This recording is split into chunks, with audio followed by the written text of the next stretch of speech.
नमस्ते बच्चों, आज कक्षा 5वीं है। जो हमारा विषय है वो EVS 1, जिसे आप परिसर अध्ययन 1 के नाम से जानते हैं। तो आप सभी लोग ये पाठ जो है हमारा वो आज पाठ है 3 और पाठ का जो नाम है पृथ्वी और सजीव सृष्टि। तो आज इस पाठ के आधार पर हम बहुत सारी चीज़ों की जानकारी ज्ञात करेंगे। इस पाठ में हम देखिए शिलावरण, यहाँ पे देख लीजिए शिलावरण, जलावरण, वातावरण, जल चक्र और जीवावरण, ये इन 5 मुद्दों के बारे में पूरी जानकारी प्राप्त करेंगे। तो आप लोग अच्छे से सुनिएगा। इसके पहले हम आते चित्र के माध्यम से कुछ चीज़ों की जानकारी हम प्राप्त करते हैं। तो बच्चों देख रहे हैं यहाँ पे आपको चित्र दिखाई दे रहा है। चित्र में आपको यहाँ पर दिख रहा है वातावरण, जलावरण और शिलावरण। वातावरण अर्थात हवा से संबंधित होता है। यहाँ पे भी आपको सजीव पाए जाते हैं। देखो पक्षी उड़ रहे हैं। देखो जलावरण है, जलावरण में जल में रहने वाले जो जीव जंतु होते हैं, मछलियाँ होती है, वो यहाँ पे रहते हैं। और शिलावरण, शिलावरण क्या होता है? जो कठोर भाग होता है उसे हम क्या कहते हैं? शिलावरण कहते हैं। वो जमीन के रूप में पत्थर चट्टानें आपको यहाँ पर दिखाई दे रही। और जो जीवावरण, यहाँ पे आप देख रहे हैं जो जीवावरण है, ये इसका अर्थ होता है, देखो यहाँ पे तीनों को किया है, अर्थात इसमें तीनों भाग जो होते हैं और इन तीनों भाग में जो सजीव रहते हैं, ये सम्मिलित रूप से इनको जो बोलते हैं उसे हम क्या कहते हैं? जीवावरण कहते हैं। आपको पता है कि पानी कहाँ मिलता है? पानी कहाँ मिलता है? आप जानते हैं कुओं, नदी, तालाब में हम पानी मिलता है। तुम्हारा घर किन आधारों पर बना हुआ है? ज़मीन। हवा में बना है क्या? नहीं, हम ज़मीन पर बने हुए घर पर रहते हैं। और अब आता है श्वासोच्छ्वास करने के लिए तुम्हें किसकी आवश्यकता होती है? इस आवश्यकता की पूर्ति तुम कैसे करते हो? यह आपको पता है? हाँ, कैसे करते हैं हम? हवा के द्वारा। जो हवा में ऑक्सीजन है उसका उपयोग करके हम श्वसन की क्रिया करते हैं। और उसके बाद आता है पृथ्वी को उस प्रकाश और ऊष्मा किससे हमें प्राप्त होती है? तो पृथ्वी को प्रकाश और ऊष्मा हमने पिछले पाठ में भी पढ़ा है। किससे हमें प्राप्त होती है? सूर्य से प्राप्त होती है। तो इस चित्र के माध्यम से हमने बहुत सारी चीज़ों को समझा, जैसे वातावरण हो गया, जलावरण जल में रहने वाले सजीव, शिलावरण अर्थात जमीन अर्थात कठोर भाग पर जो हम रहते हैं उसे हम क्या कहते हैं? शिलावरण, वहाँ पर रहने वाले सजीव। इन तीनों जो वर्ण हैं उसमें रहने वाले जो सजीव हैं उसे सम्मिलित रूप से हमें क्या कहते हैं? जीवावरण कहते हैं। तो बच्चों इस चित्र के माध्यम से हमने यही समझा। अब आगे आते हैं। तो बच्चों अब देखिए शिलावरण, अभी हमने देखा शिलावरण, जो पहला टॉपिक था हमारा शिलावरण। तो शिलावरण किसे कहते हैं? यहाँ पर ध्यान से सुनिए। पृथ्वी की ऊपरी सतह, जो पृथ्वी का जो ऊपरी सतह होता है, आवरण या पृष्ठभाग मिट्टी तथा पत्थरों द्वारा निर्मित है। किससे निर्मित है? मिट्टी तथा पत्थरों द्वारा इसका निर्माण हुआ है, इसलिए कठोर है। और इसी कठोर कवच को हम क्या कहते हैं? शिलावरण कहते हैं। तो ये जो परिभाषा, इसे आपको अच्छी तरह से याद रखना है। जो कठोर कवच होता है उसी को हम क्या कहते हैं? शिलावरण कहते हैं। तो इसके बारे में देखिए शिलावरण क्या क्या है। शिलावरण अलग अलग स्वरूपों में दिखाई देती है। अलग अलग स्वरूप है इसके, जैसे घास वाली जमीन, वीरान मरुस्थल, रतीय जमीन जो इसे हम रेगिस्तान कहते हैं, खेती वाली जमीन आप देखे हैं, पर्वत, पठार इत्यादि, ये इसके अंदर क्या होता है? समाविष्ट होता है। अब आते हैं उसके बाद पृथ्वी। पृथ्वी की पूरी जमीन परस्पर जुड़ी हुई नहीं है। आपको पता है कहीं सागर आ जाता है, कहीं समुद्र, कहीं दर्रा आ जाता है, तो जमीन क्या है? एक दूसरे से पूरी तरह से जुड़ी नहीं है। तो इसीलिए पृथ्वी की पूरी जमीन परस्पर जुड़ी हुई नहीं है और यह महाद्वीपों में बटी हुई है। और यह इसको किस भागों में बांटा गया है? महाद्वीपों में। तो बच्चों आते हैं हम महाद्वीप के बारे में पहले जानकारी लेते हैं कि महाद्वीप किसे कहते हैं। तो आइए हम महाद्वीप है जमीन से परस्पर जुड़े हुए तथा बड़े भाग को महाद्वीप कहते हैं। अर्थात जमीन से परस्पर जुड़े हुए और जो बड़ा भाग होता है उसे हम क्या कहते हैं? महाद्वीप कहते हैं। इसे ध्यान से सुनिए और समझ के रखिए। और कुल कितने महाद्वीप होते हैं? कुल 7 महाद्वीप होते हैं। और ये आपको परीक्षा में पूछा भी जाता है। तो कुल महाद्वीप कितने हैं? 7। उनके नाम हैं यूरोप महाद्वीप, अफ्रीका महाद्वीप, दक्षिणी अमेरिका महाद्वीप, उत्तरी अमेरिका महाद्वीप, अंटार्कटिका महाद्वीप, एशिया महाद्वीप और ऑस्ट्रेलिया महाद्वीप। ये 7 महाद्वीप के नाम हो गए। और इसमें सबसे बड़ा जो महाद्वीप होता है एशिया महाद्वीप। कौन सा महाद्वीप होता है? एशिया। और जो सबसे छोटा होता है वह ऑस्ट्रेलिया महाद्वीप होता है। तो इन महाद्वीपों के बारे में हम जानकारी लिए। अब आते हैं नक्शे में, अर्थात चित्र के माध्यम से हम देखते हैं, मैप के माध्यम से कि कहाँ कहाँ हमें मिलते हैं। बच्चों ये आप देख रहे हैं मैप में, ये उत्तरी अमेरिका महाद्वीप है जो आपको ये भूरे रंग का दिखाई दे रहा है, अर्थात मिट्टी के कलर का। ये उत्तरी अमेरिका महाद्वीप है। यहाँ पे आप देखेंगे यूरोप है, यहाँ पे एशिया महाद्वीप है, अफ्रीका महाद्वीप है और दक्षिण अमेरिका महाद्वीप है। और यहाँ पे आप देखेंगे ऑस्ट्रेलिया महाद्वीप। और यहाँ पे लास्ट में यहाँ पे देखिए अंटार्कटिका महाद्वीप है। तो ये आपके कुल कितने हैं? 7 महाद्वीप हैं। 1 2 3 4 5 6 7। और सबसे बड़ा है एशिया महाद्वीप। आप देखो इसके जो भूभाग है इससे ही पता आपको चल जाता है। और ऑस्ट्रेलिया जो सबसे छोटा महाद्वीप है। तो ये जो आपको भूरे रंग का दिखाई दे रहा है ये ज़मीन वाला भाग है और इसे क्या बड़ा भाग है और ये इसे महाद्वीप के रूप में हम जानते हैं। तो इस प्रकार, और जो आपको ये सब नीला दिखाई दे रहा है, ये सारा जो नीला दिखाई दे रहा है वो क्या है? आपका महासागर। इसके बारे में हम बाद में जानकारी प्राप्त करेंगे। तो बच्चों देखिए यहाँ पर भूरूप है। भूरूप में देखिए ऊंचाई और गहराई के कारण जमीन को जो विशिष्ट आकार प्राप्त होते हैं उन्हें भूरूप कहते हैं। आप देखते हैं क्या जमीन हर जगह एक जैसी होती है? नहीं, कहीं उसका भाग ऊंचा रहता है, कहीं नीचा, कहीं 2 पहाड़ों में दर्रे होते हैं, कहीं कीचड़ युक्त जमीन होती है। तो इस प्रकार जमीन के क्या है? बहुत सारे रूप होते हैं। अब आते हैं उसे हम चित्र के माध्यम से हम समझते हैं। तो यहाँ पे बच्चों आप देख रहे हो कि इस चित्र में भूरूप दिखाई दिया है। यहाँ पे आपको पर्वत दिखाई दे रहा है, यहाँ पे घाटी है, यहाँ पे पहाड़ी है, यहाँ पे आप दर्रा देख रहे हैं, 2 पहाड़ों के बीच टीले के बीच में जगह है। यहाँ पे आप मैदानी प्रदेश देख रहे हैं, यहाँ पे नदी है, या मतलब यहाँ पे पठार आपको दिखाई दे रहा है। यहाँ पे देखिए सागर तट। तो इस प्रकार क्या है? जमीन के बहुत सारे भूरूप हैं। वह एकदम आपको हर जगह समतल नहीं दिखाई देगी। उसके ऊंची नीची होने के कारण जमीन को विशिष्ट आकार प्राप्त होता है, जिन्हें भूरूप कहते हैं। अब आते हैं जलावरण। जैसे जो हमारा शिलावरण है, जो जमीन का भाग है वो 1/3 है, 1/3 भाग है। लेकिन जो जलावरण है वो कितना है? 2/3 भाग है। अर्थात जो है वो जल का जो भाग है वह क्या है? ज़्यादा है। लेकिन हर जगह पीने युक्त पानी नहीं है, ज़्यादा से ज़्यादा क्या है? महासागर है। तो उसके बारे में हम जानकारी लेंगे। जलावरण किसे कहते हैं? पृथ्वी के पृष्ठ भाग पर फैला हुआ, देखिए फैला हुआ पानी, उसमें क्या सम्मिलित होता है? भूजल, वायुमंडलीय जल वाष्प। जो वायुमंडल में जल वाष्प स्थित है वह इसमें सम्मिलित होती है। इसे ही हम क्या कहते हैं? जलावरण कहते हैं। अब यहाँ पे देखिए पृथ्वी के पृष्ठ भाग का लगभग 2/3 भाग जलावरण द्वारा ढका हुआ है। पृथ्वी का कितना? 2/3 भाग पानी से ढका हुआ है। अब आते हैं महासागर। तो महासागर यहाँ पे देखिए कि महासागर किसे कहते हैं? पहले इसके बारे में जानकारी। खारे पानी के बड़े भंडार को हम क्या कहते हैं? महासागर। जो खारा पानी का बहुत बड़ा भंडार आपको दिखाई देता है उसे ही हम क्या कहते हैं? महासागर कहते हैं। तो कुल महासागर कितने हैं? 5 हैं। कितने हैं? 5 हैं। उनके नाम क्या है? अटलांटिक महासागर, प्रशांत महासागर, आर्कटिक महासागर, हिंद महासागर और दक्षिणी महासागर। अब आप देखिए हमारी जो मुंबई है वह कौन से महासागर के समीप है? हिंद महासागर। कौन से महासागर के समीप है? हिंद महासागर। तो अब आते हैं चित्र के माध्यम से हम देखते हैं। तो बच्चों यहाँ पर देखिए अटलांटिक महासागर, यहाँ पे देखिए आपको जो ब्लू दिख रहा है वो सब क्या है? महासागर से घिरे हुए। यहाँ पे अटलांटिक महासागर है, प्रशांत महासागर है, यहाँ पे देख लीजिए, और हिंद महासागर, दक्षिण महासागर, ये हमारे क्या है? महासागरों के नाम है। यहाँ पे आप देखेंगे ऊपर आर्कटिक महासागर।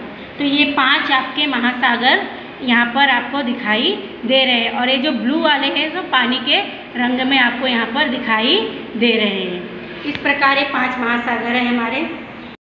तो बच्चों अब आइए सागर तट अथवा तटीय पट्टी, अर्थात जो महासागर, जैसे ही महासागर आता है और उसके जमीन आती है तो इसी को हम क्या कहते हैं, महासागर और जमीन की सीमा वाले जो भाग होते हैं, अर्थात जिसे हम सागर का किनारा कहते हैं, उसे ही सागर तट अथवा तटीय पट्टी कहा जाता है। इसे आप समझ लीजिए। अब आते हैं सागर तट के विभिन्न रूप। अब सागर तट के विभिन्न रूप क्या है? सागर या समुद्र हम बोलते हैं, और उसके बाद आता है उपसागर जो इससे थोड़ा छोटे होते हैं, जल डमरू मध्य होता है, आखात अर्थात जो प्राकृतिक झील होती है जो ईश्वर के द्वारा प्रदान की गई रहती है, या कुछ घटनाएं ऐसी हुई रहती हैं प्रकृति की जिससे इस झील का निर्माण हुआ रहता है। और खाड़ी, जो खाड़ी का भाग होता है वह भी सागर तट के रूप ही होते हैं। तो कौन कौन से हैं? सागर या समुद्र, उपसागर, जल डमरू मध्य, आखात और खाड़ी। अब जमीन पर से बहने वाले पानी, और ये सब जो क्या होते हैं वो खारे होते हैं। अब आता है जमीन पर से बहने वाले पानी जो स्वाद रहित होते हैं, जिसमें कोई भी स्वाद नहीं होता, जैसे नाला। नाला सबसे छोटा होता है। सोता, सोता अर्थात झरना हम जिसे कहते हैं। नदी, नदी क्या होती है? सबसे बड़े, इसमें सबसे बड़े रूप में मानी जाती है। फिर आता है झरना जो ऊंचाई से नीचे गिरता है। और सरोवर, सरोवर क्या होता है? गहराई में बहुत बड़ा भाग रहता है, जो वर्षा का पानी इसमें क्या होता है? इकट्ठा होता है। और ये पोखर और ताल होता है, ये इससे थोड़ा छोटा होता है, इसमें भी पानी क्या होता है? इकट्ठा होता है। गांव में जब आप जाते हैं तो वहाँ पर आप देखते हैं पोखर और ताल का निर्माण हुआ रहता है।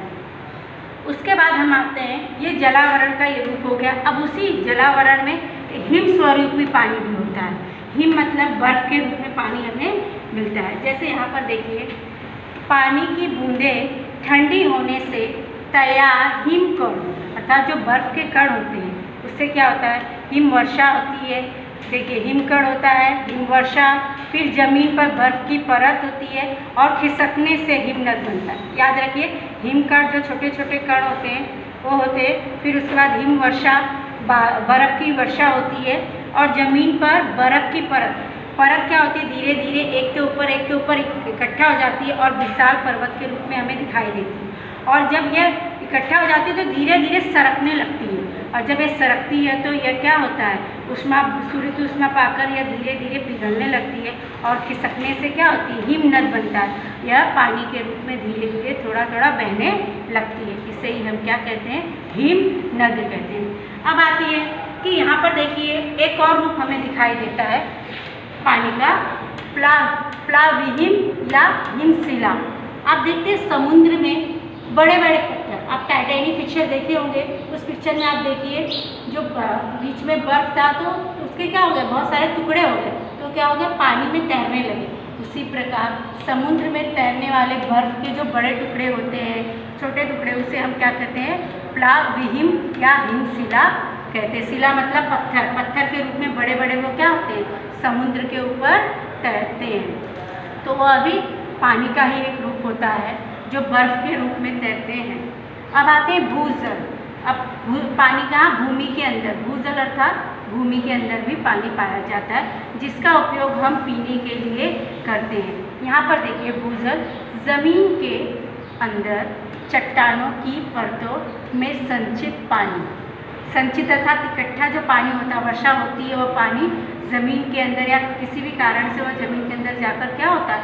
इकट्ठा हो जाता है। उसे ही हम क्या कहते हैं? भूजल कहते हैं। इनसे ही कुओं तथा नल कूपों में पानी उलीच कर आता है। आप जाते हैं गांव में तो कुओं से बाल्टी डालते हैं और पानी को निकालते हैं। अब तो मेजरमेंट इसका उपयोग करके, हैंडपम्प का भी उपयोग करके हम देखिए निकालते हैं। लेकिन आपको ये चीज़ ध्यान में आती है कि आप पानी का जो स्तर है ज़मीन के अंदर, भूजल जो है वो कम होता जा रहा है। इसीलिए जब भी हम हैंडपम्प का उपयोग करते हैं तो क्या होता है? बहुत ज़्यादा मेहनत लगानी पड़ती है, तब जाके पानी आता है। लेकिन उस पानी के साथ साथ बालू की मात्रा भी बहुत अत्यधिक होती है। तो इस चीज़ को हमें ध्यान में रखना है कि ज़मीन के अंदर पानी की मात्रा अत्यधिक हो और उसे संचित करने के लिए हमें बहुत सारे उपाय करने चाहिए। तो इस प्रकार भूजल को हम संचित कर सकते हैं और पानी का रूप भूजल के रूप में भी पाया जाता है। अब जो अगला टॉपिक है हमारा वातावरण। वातावरण किसे कहते हैं? पृथ्वी के चारों ओर पाया जाने वाला हवा का आवरण ही क्या कहलाता है? वातावरण कहलाता है। जो हमारी पृथ्वी है उस पृथ्वी के चारों ओर क्या पाया जाता है, हवा का आवरण पाया जाता है, उसे वातावरण या वायुमंडल कहते हैं।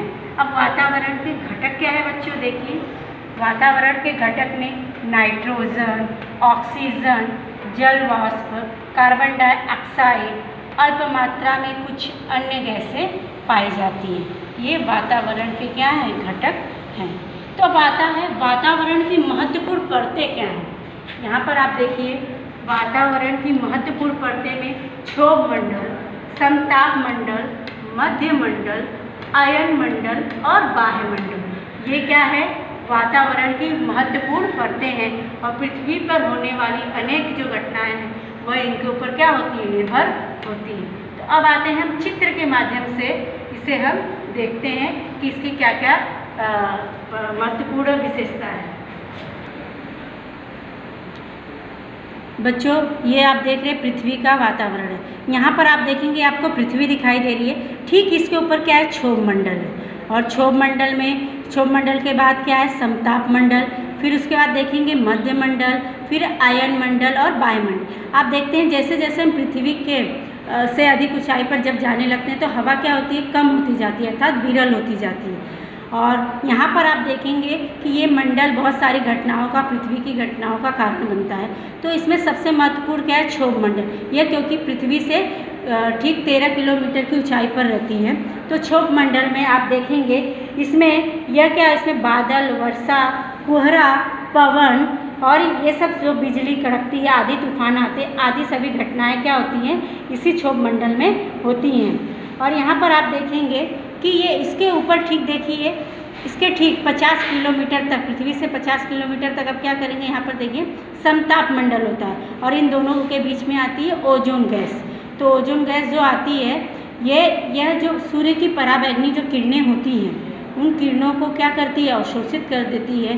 तो जिसके कारण पृथ्वी पर जो पराबैंगनी किरणों से होने वाला जो नुकसान है उससे हम क्या होते हैं, बच जाते हैं। और इसी सप्ताप मंडल में जो है विमान जो है इसी सप्ताप मंडल में उड़ता हुआ हमें दिखाई देता है। इस प्रकार हर एक मंडल की बहुत सारी विशेषताएं हैं और इसमें ओजोन की जो परत पाई जाती है उससे पराबैंगनी किरणों को, जो सजीवों को हानिकारक होता है, हानिकारक होने वाला होता है, उससे हम क्या करते हैं, बच जाते हैं और घातक किरणों को अवशोषित कर देती है।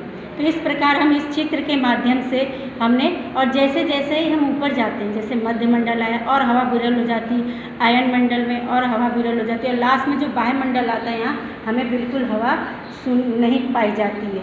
तो इस प्रकार जैसे जैसे हम ऊंचाई पर चढ़ते जाते हैं हवा क्या होती है, विरल होती जाती है। अब एक संघनन क्या होता है पहले आप समझ लीजिए। वर्षा का वाष्प का ठंडा होकर उसका द्रव अवस्था में होने वाला रूपांतरण की प्रक्रिया को संघनन कहते हैं। जब वाष्प का ठंडा होकर उसका द्रव अवस्था में होने वाले रूपांतरण की प्रक्रिया को ही संघनन कहते हैं। आप इसके लिए सबसे अच्छा उदाहरण, आप पानी गर्म कर रहे हैं, उसके ऊपर आप छिप्पी या प्लेट रख देते हैं तो कुछ समय बाद ठंडी होकर उसकी जो बूंदे के रूप में क्या हो जाता है, वाष्प ठंडी हो जाती है और वह बूंद के रूप में अर्थात द्रव के रूप में हमें दिखाई देती है। उसे ही हम क्या कहते हैं, संघनन कहते हैं। अब आते हैं उससे, अब संघनन का वर्षा से बहुत महत्वपूर्ण संबंध होता है। तो आते हैं हम चित्र के माध्यम से इसे समझते हैं। जैसे यहाँ पर दिखाया गया चित्र के माध्यम से हम आज समझेंगे कि क्या चीज़ है। देखिए सूर्य की उष्मा द्वारा जमीन के पानी का निरंतर वाष्पीकरण होता है। ये सूर्य है और ये जहाँ भी आपको पानी जमीन के अंदर हो, चाहे कहीं भी महासागर समुद्र में पानी पाया जाता है, सबका क्या होता है, वाष्पीभवन होता रहता है। जमीन के अंदर रिसा हुआ पानी भी सूर्य की उष्मा द्वारा क्या होता है, भाप बनकर हवा में मिश्रित हो जाता है अर्थात मिल जाता है। वाष्प हवा की अपेक्षा क्या होती है, हल्की होती है। इसीलिए वातावरण में क्रमशः ऊंचाई पर जैसे जैसे ऊंचाई पर चला जाता है, ऊंचाई पर जाते समय ठंडा हो जाने के कारण, क्या होने के कारण, ठंडा हो जाने के कारण उनका क्या होता है, संघनन होता है और पानी के सूक्ष्म कण बनते हैं। आपने अभी समझाया मैंने संघनन क्या होता है। तो पानी के क्या होते हैं, छोटे छोटे कण बन जाते हैं और ये कण इतने छोटे तथा हल्के होते हैं कि ये बादलों के रूप में क्या होते हैं, आकाश में, ये देखो बादलों के रूप में आकाश में तैरते रहते हैं। और इन सूक्ष्म कणों के अर्थात इन छोटे कणों के एकत्र होने पर उनका पानी की बड़ी बड़ी बूंदों में क्या होता है, रूपांतरण होता है और ये बड़ी बूंदें भारी होती हैं।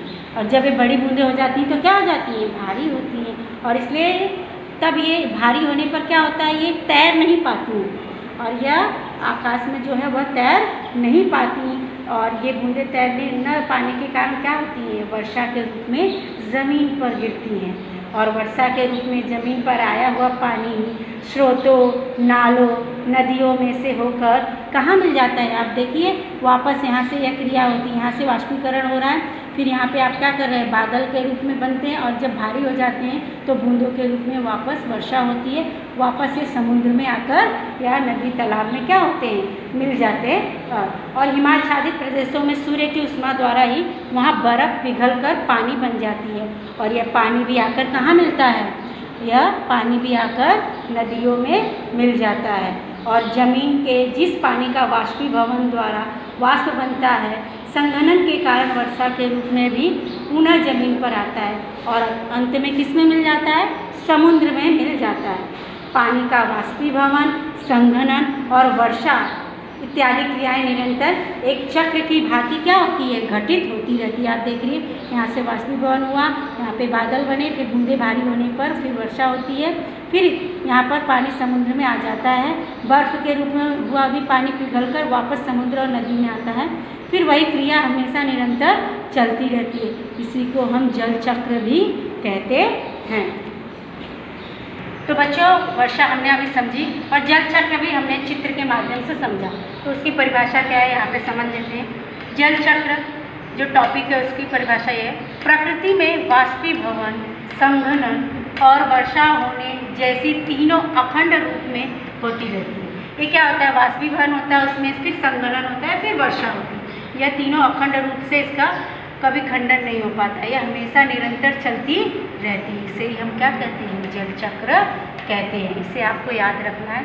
अब आते हैं उसके बाद जीवावरण। जीवावरण क्या है, मैंने जैसे पहले ही चित्र में समझा दिया था कि जो जीवावरण है उसमें शिलावरण, जलावरण और वातावरण, इन तीनों आवरणों में असंख्य सजीव होते हैं। इन तीनों को सम्मिलित रूप में ही जीवावरण कहते हैं। अर्थात शिलावरण में जो सजीव पाए जाते हैं, जलावरण में जो सजीव पाए जाते हैं और वातावरण में जो सजीव होते हैं, इन तीनों को मिलाने पर ही क्या बनता है, हमारा जीवावरण बनता है।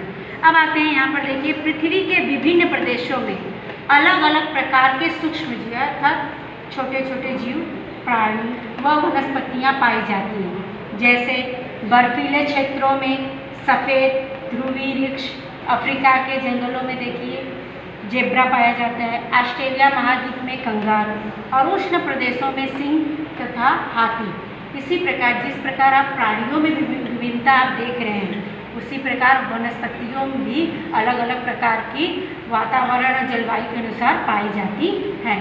यह सब क्या है, जीवावरण में आते हैं। तो आज हमने इस पाठ में बहुत सारी चीज़ें सीखी। तो हमने क्या क्या सीखा, शिलावरण क्या है, जलावरण क्या है और वातावरण, जल चक्र और उसके बाद जीवावरण, इन सब के बारे में पूरी जानकारी हमने इस पाठ में ली।